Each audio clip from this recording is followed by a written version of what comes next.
President and CEO of Clark. You probably know me because I wander around Clark all the time. It is Tuesday, March 24th, and this is the first Upbeat with Brian that we will be bringing to you on a regular basis as we endure and work through this very unusual time for Clark, our state, and our country.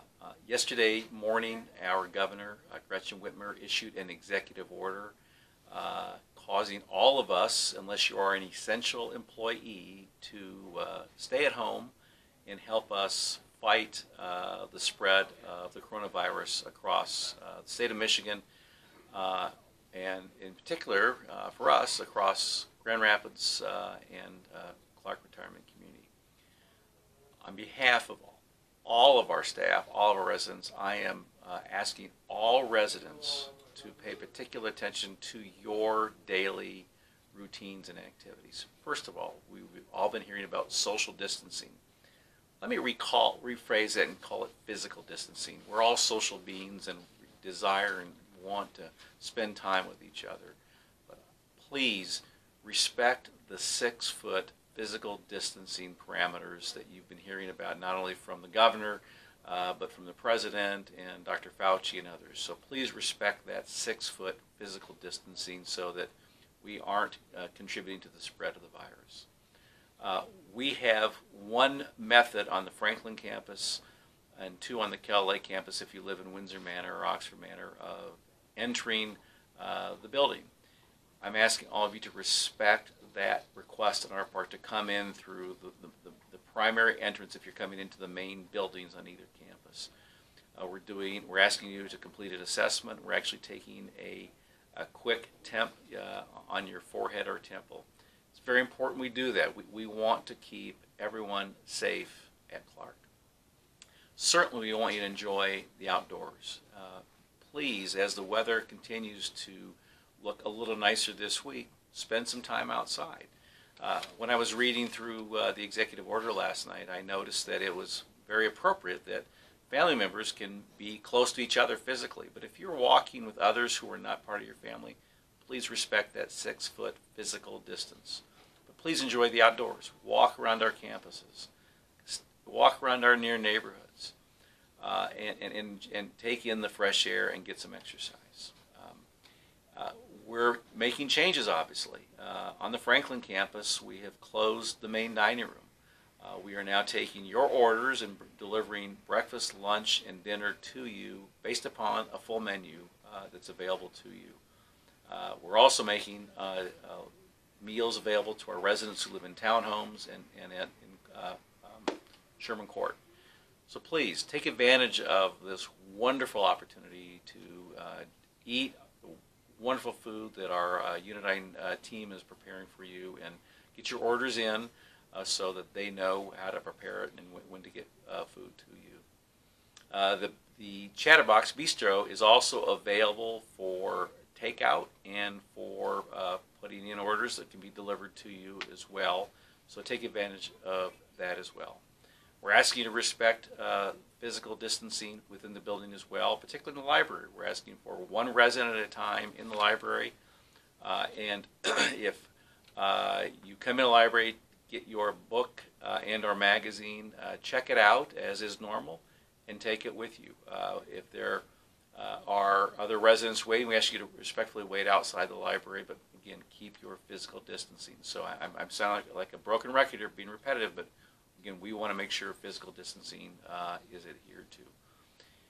If you must leave the campus for any reason whatsoever, to go to the bank, to go grocery shopping, to go to the pharmacy, and those are a few of the things that are really only open today during this executive order, we ask, again, keep your physical distance from others. We're also asking you then to confine yourself to your living quarters, your accommodation, because you may have come in contact with someone inadvertently with the coronavirus. And again, we don't want you to pass it on to others, so we're going to ask you to quarantine yourself in your accommodation for an appropriate period of time, up to 14 days if necessary, so that we don't pass this coronavirus on to others. You might be asking yourself a question. Well, staff are coming and going. Yes, we are coming and going. And staff are going to grocery stores, gas stations, and the like. And yes, we're doing all those things, but we're continuing to communicate and educate our staff, and the people who are taking great care of you, to make sure they keep their physical distances as well from others. And we're doing assessments and temperature taking of staff so that we aren't responsible for bringing the virus in to Clark and passing it on to you.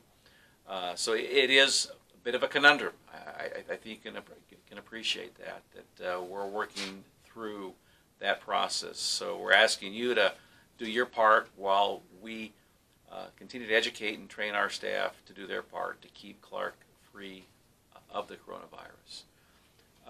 In the communications you've been receiving from me and from all of us, which are coming out on a fairly regular basis, we've identified who the task force is.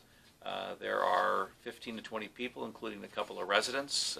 We will be adding a resident that lives in the main building on the Franklin campus to the task force here shortly to make sure we get their perspective on all of the things that we're doing. All of the communications that we're sending out to you as residents, the written communications specifically, are also posted on our website, which is at clarkretirement.org. So if your family is interested in seeing what we're doing and wants to know what we're doing, please have them go to our website as well. They can see all of the things that we're doing relative to the virus. I want to assure you that we're also paying close attention to communications coming from the governor's office, the Kent County Health Department, the Centers for Disease Control, the World Health Organization, and others to inform us about where the steps we should be taking every single day relative to this situation. As we learn more, we'll share it with you. I'm sure you're seeing and learning a lot as well. We want to get through this as soon as we possibly can, but I am confident that the next 3 weeks will be consistent with what we're experiencing today under this executive order. Finally, I'd say to you, as a resident, take some time to peel yourself away from the news, from social media. Read a good book, pray, enjoy time with your spouse, your friends, again, keeping that physical 6 foot distance. Use FaceTime, use other technology as available to communicate with your families. If you need anything at all, please let us know. You can communicate with us at, I think, there's an email communication that you can send information to us through it's on the website, and it's in the communications we've been sending out to you. So thank you for supporting our efforts and for being patient as we all work through this process together. And God bless you, and I'm sure that we'll be communicating with you again in this fashion in the not too distant future. Thank you.